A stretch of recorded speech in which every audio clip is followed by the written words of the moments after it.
Thank you, Director Patel, for being here today.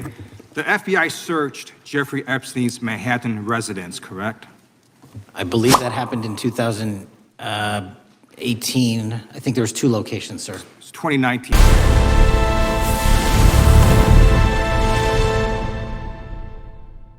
Three minutes ago, during a tense congressional hearing, lawmakers questioned the FBI about evidence collected during the investigation into Jeffrey Epstein. What followed was a series of direct questions, cautious answers, and moments that left many observers wondering whether all the information connected to the case has truly come to light. In this video, we're going to walk through the key moments from that hearing. We'll examine what was asked, how officials responded, and why this exchange quickly caught the attention of viewers across the country. You'll hear the questions lawmakers raised, the explanations given by investigators, and the larger issues surrounding transparency, evidence, and accountability. Some answers were clear, others were far more complicated, but by the end of this discussion, you'll have a clearer understanding of what was said, what remains uncertain, and why this moment continues to spark debate, investigations, and important political moments. Make sure to subscribe to the channel. Also, let us know your thoughts in the comments. What stood out to you the most from this exchange? Do you think more information should be made public about cases like this? A member of Congress begins questioning the FBI director about events that took place several years earlier when federal agents executed search warrants connected to Epstein's case. The congressman starts with a straightforward question. He asks whether the FBI searched Epstein's residence in Manhattan. The director responds that he believes the search occurred around 2018 or 2019 and acknowledges that investigators did search multiple locations during the investigation. The questioning quickly narrows to a specific detail from that search.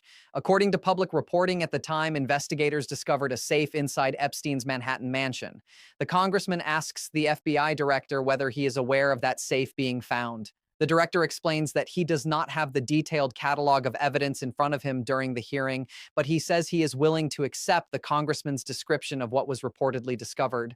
The congressman then references widespread media coverage that followed the search.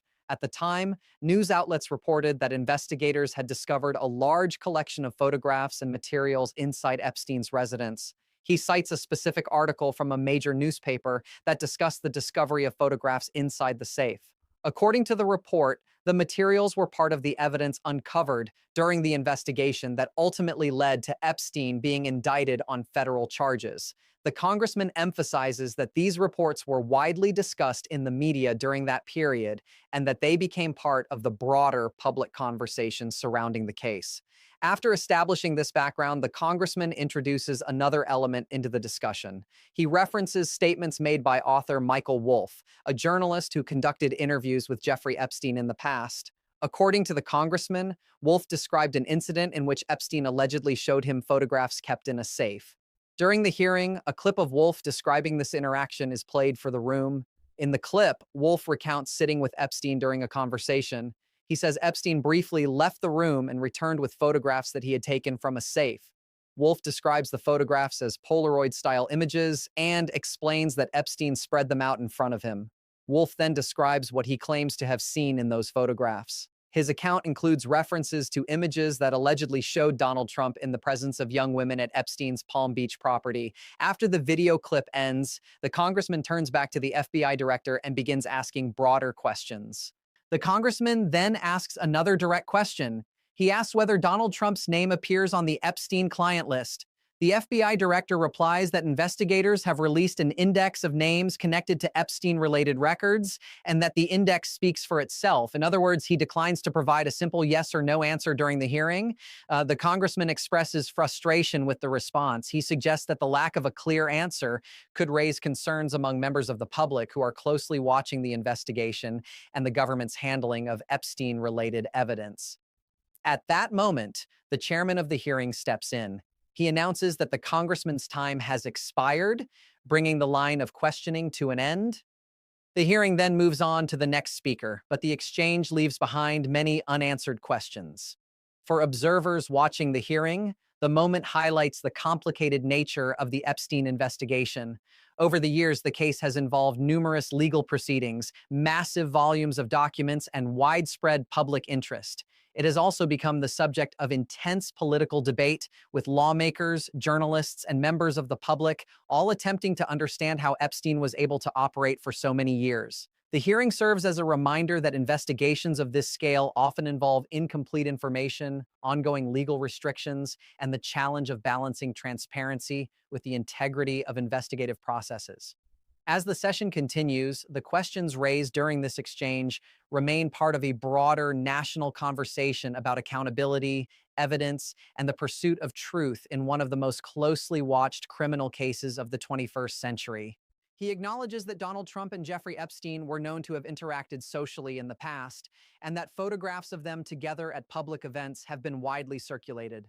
The FBI director responds cautiously. He says he is aware that the two men had been photographed together in public settings, but notes that he does not have access to every photograph that might exist. The congressman then asks a direct question. He asks whether the FBI has any photographs showing Donald Trump with underage individuals connected to Epstein. The FBI director answers clearly that he is not aware of such photographs. He explains his reasoning by pointing to the length and scope of the investigation.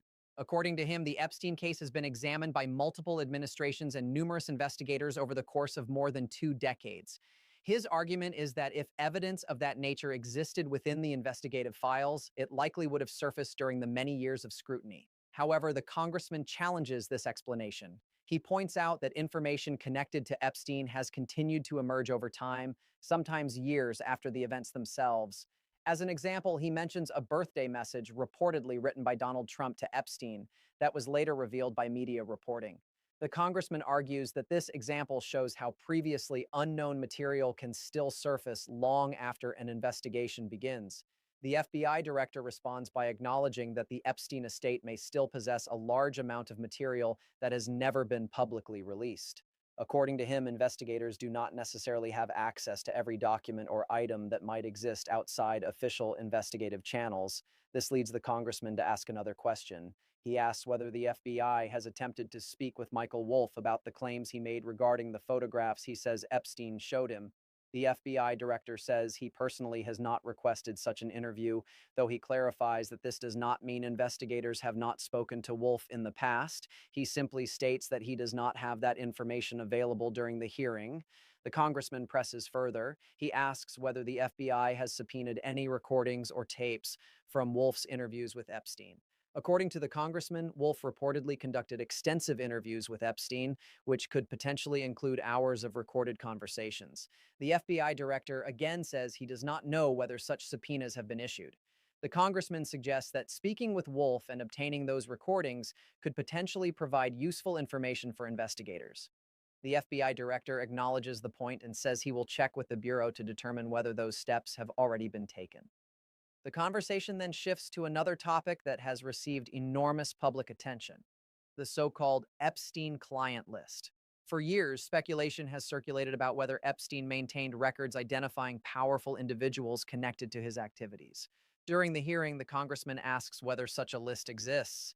He notes that the U.S. Attorney General previously confirmed that certain documents related to Epstein include indexes of names associated with the investigation. The congressman asks the FBI director a direct question about one of the most widely discussed figures connected to the Epstein case, Prince Andrew of the United Kingdom. He asks whether Prince Andrew's name appears on the alleged client list. The FBI director responds carefully. He says that materials related to Prince Andrew have already been made public through various legal proceedings and document releases. However, he does not directly confirm or deny the existence of a client list in the way the congressman describes it.